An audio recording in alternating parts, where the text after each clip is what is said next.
कहते हैं अकाल पड़े तो पीहर और ससुराल में एक जैसा ही पड़ता है। कुछ ऐसा ही हो रहा है चाइना के साथ। 112 बिलियन डॉलर झोंकने पड़े हैं चाइना को। फिर भी वर्ल्ड बैंक क्या कहता है? क्या चाइना की इकोनॉमी बचेगी? अब वर्ल्ड बैंक ने भी चाइना को लेकर एक बड़ा ऐलान किया है, वो भी 2024 के लिए। तो वहीं दूसरी तरफ भारत ने तहलका मचा दिया है। क्या है यूनिड्रोइट, जिसको लेकर इतना तहलका मचा है कि भारत को सऊदी, रूस, अमेरिका, चाइना, फ्रांस, तुर्की कोई भी नहीं रोक पाया। जियोपॉलिटिक्स में धमाल मचा है। जानेंगे इन खबरों को विस्तार से। हम लोगों ने कई बार बात करी है और बताया है आपको कि चाइना की इकोनॉमी में कुछ झोल है और चाइना की इकोनॉमी के लिए ये एक बड़ी समस्या हुई है। चाइना के अंदर चाइना इकोनॉमिक फोरम का भी आयोजन किया गया, लेकिन इस इकोनॉमिक फोरम में जो चाइना के राष्ट्रपति हैं वो पहले दिन शामिल हुए और उसके बाद इतिहास में पहली बार दूसरे दिन वो शामिल नहीं हुए। कहा गया कि चाइना अपनी इकोनॉमी को हर हाल में सुधारना चाहता है, लेकिन हर रोज कुछ न कुछ ऐसी खबरें आती हैं जो खबरें चाइना के लिए टेंशन देने वाली है। चाइना कितना आक्रामक तौर पर अपनी इकोनॉमी को संभालना चाहता है, इसको ऐसे देखिए। चाइना ने एंटी करप्शन नियमों में कड़ाई की है, तो साथ ही साथ अभियान चला दिया है। जो भी भ्रष्टाचारी हैं उनको पकड़ो, उनको सजा दो। अब इसी क्रम में एक तस्वीर देख रहे हैं आप, ये चाइना के bank of China branch manager थे सू ग्रुजुन और इनको सजा हो गई है। लाइफ इन प्रिजन की सजा हुई है, यानी कि उम्र भर कैद की सजा हुई है। क्यों?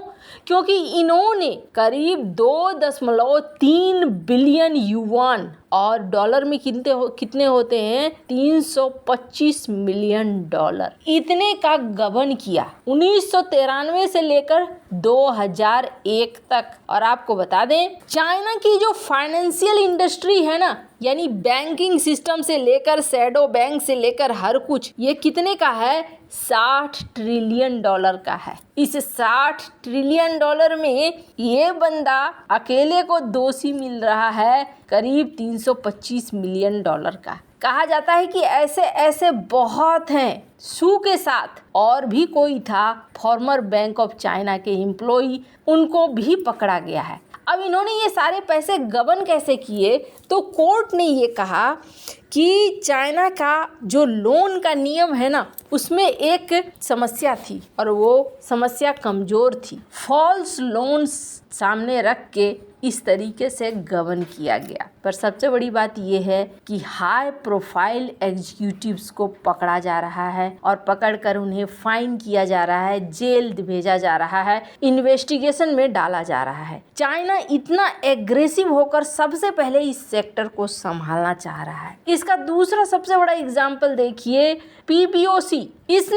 इसने चाइना के बैंकिंग सिस्टम में 112 बिलियन डॉलर डालने का फैसला कर लिया है ताकि चाइना की इकोनॉमी को गिरने से बचाया जाए। पीपुल्स बैंक ऑफ चाइना, इन्होंने अभी जितने भी छोटे छोटे बैंक हैं उन सभी को 112 बिलियन डॉलर देने की बात कही है इस साल पर। अब सवाल ये उठता है कि कितना पैसा जाएगा, क्योंकि अभी तक जो अनुमान है वो अनुमान लगाना बहुत मुश्किल हो रहा है कि चाइना को एक्चुअल नुकसान कितने का हुआ है। वर्ल्ड बैंक की एक खबर देखिए। वर्ल्ड बैंक क्या कह रहा है? वर्ल्ड बैंक ये कह रहा है कि चाइना की 2024 की ग्रोथ को लेकर भी आप कुछ नहीं कह सकते हैं, क्या होगा क्या नहीं। हमें ऐसा लगता है कि पहले हमने सोचा था इनकी एनुअल ग्रोथ 5.2% होगी, लेकिन अब हमें लगता है कि इनकी एनुअल ग्रोथ 4.5% हो सकती है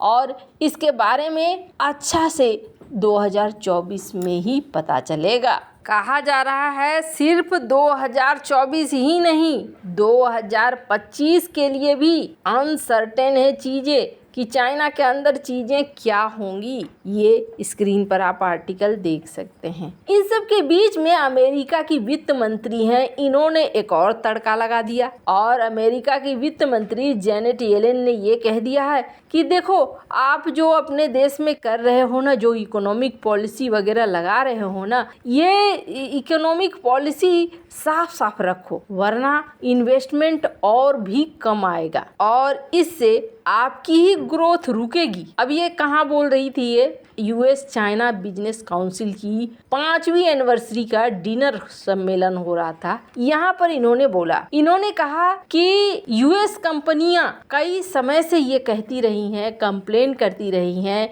कि चाइना के अंदर अनफेयर बिजनेस इन्वायरमेंट है और इसकी वजह से हमें यहाँ पर दिक्कत होती है। खैर, अब चाइना के अंदर ये ढेर सारी समस्याएं हैं, इकोनॉमी को लेकर भी निश्चितता नहीं है और इन सब के बीच में जो टॉप की चीज़ें हैं वो भी हाथ से निकलती चली जा रही हैं। भारत का प्रभाव दुनिया भर में भी पड़ रहा है और दुनिया भर में ये बड़े ही खतरनाक अंदाज में पड़ रहा है। इसका सबसे बड़ा एग्जाम्पल देखिए, बहुत सारे लोग अभी जानते भी नहीं होंगे कि क्या है ये और आखिरकार भारत ने ऐसा क्या हासिल कर लिया है। पिछले 24 घंटे से ये बार बार कई मीडिया हाउस में बताया जा रहा है, जहाँ पे भारत को एक बहुत बड़ी जीत मिली है और भारत को जीत कैसे मिली है वो सुनेंगे तो आपको बड़ा ही आश्चर्य होगा। स्क्रीन पर आप देख रहे हैं एक तस्वीर जिसमें ये सारे लोग बैठे हुए हैं।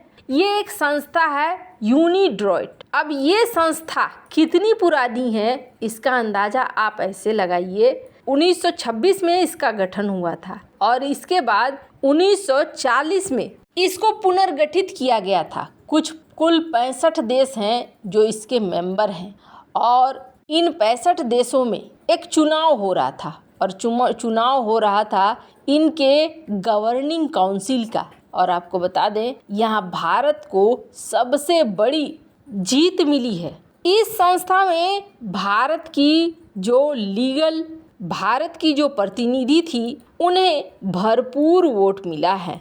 ये तस्वीर हालांकि इनकी निकल कर आ रही है, जिस तस्वीर में कहा जा रहा है इनका नाम उमा शेखर है और ये भारत की प्रतिनिधि बनकर आई थी और जो मत हैं वो मत गजब के हुए हैं। आपको बता दें 65 देशों की वोटिंग हुई जिसमें 59 वोट पड़े और 45 वोट इनके फेवर में पड़ा, जबकि इनको रोकने के लिए अमेरिका ने भी अपने प्रतिनिधि को खड़ा करा था, चाइना ने भी, सऊदी ने भी, तुर्की ने भी और फ्रांस ने भी। पर उमा शेखर को जीत मिली है।